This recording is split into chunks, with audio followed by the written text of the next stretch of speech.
This actually does segue to the next question, which is a tweet from Becca. My boyfriend has a habit of being selfish in bed. I want to bring it up, but I'm not sure what to say. How can I get him to share the love? Relationships are all about reciprocity, though, right? So give and take, compromising. And if you're finding yourself in a relationship where there's always just one-sided, that's not really a relationship at all, to be honest with you. And so if that is the case, then I want you to think about a few different elements. Know that when you are loving someone, you can express that in different ways. It doesn't always have to be sexual, right? Everything is not always about sex. People love differently. There's love languages out there, right? So back to the communication piece, state what you desire very intentionally. If you want more or less of something in the bed, say it. You have to. There's a to know chance what that you want to. Yes. And that means exploring your body. That's so very true. You have to know what you want so you can communicate it to him. Nobody will know when they hit that button more than you when you hit that button. You'll be like, oh, that's the button, and then you can tell him where it is. So he doesn't have to look for it. But I want to ask you this too, because I think there are some people out there thinking, oh, I really love my significant other, and I feel like they're trying their best. And when they're done, maybe they're sweating.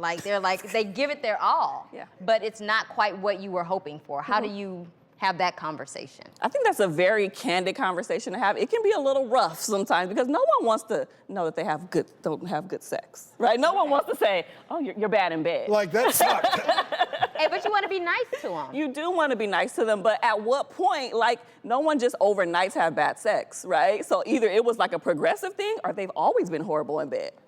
Something to consider. I'm going to say something from the male perspective.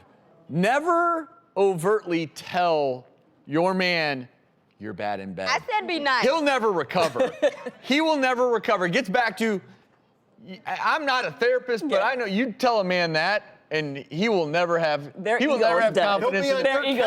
It has to be more along the lines of getting back to what you were saying. Hey, why don't we try this? Right. Yes. And coach him. Yeah. And if he's not coachable... Wait, but you have to coach him in a way that he doesn't know he's being coached. That's the key. That's Just say, the key. like, oh, you must have been a little tired today. Don't say that. Don't write that down. You must have had a tough day at work today. All right, let's do one more quick question. This is a tweet from Kevin. Is having an online relationship considered cheating if I'm not doing anything physical? Everyone, that was a resounding yes. If you are in a committed relationship and you find yourself looking for some type of emotional or connection outside of your relationship, then that is a huge red flag. And we know that cheating looks very differently in relationships. Because people always assume that it's just the physical. You have to have sex and that's considered cheating, but there's emotional affairs that are out there. And we have to be cautious of that too. The playing field is totally different now with phones and social media. Social media, internet. I mean, a lot can go on there. Oh yes, sliding in someone's DM is a thing. And sharing pictures and all that kind of stuff. I mean, okay, maybe it's not direct physical contact, but I feel like people know frequently. If you're having a conversation in your head trying to figure out if you're cheating, not cheating, you probably should be cheating. And I always say, if you're in a healthy relationship, if you can't do it or say it in front of your significant other, you probably shouldn't be doing it. Probably should not be doing it at all. Can I ask a question? Absolutely. I was thinking about this last question about meeting someone online and having a relationship with them.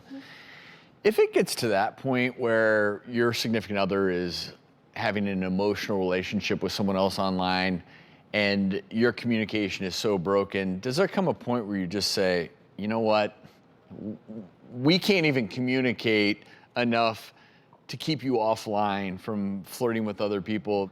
How do you know when to throw in the towel?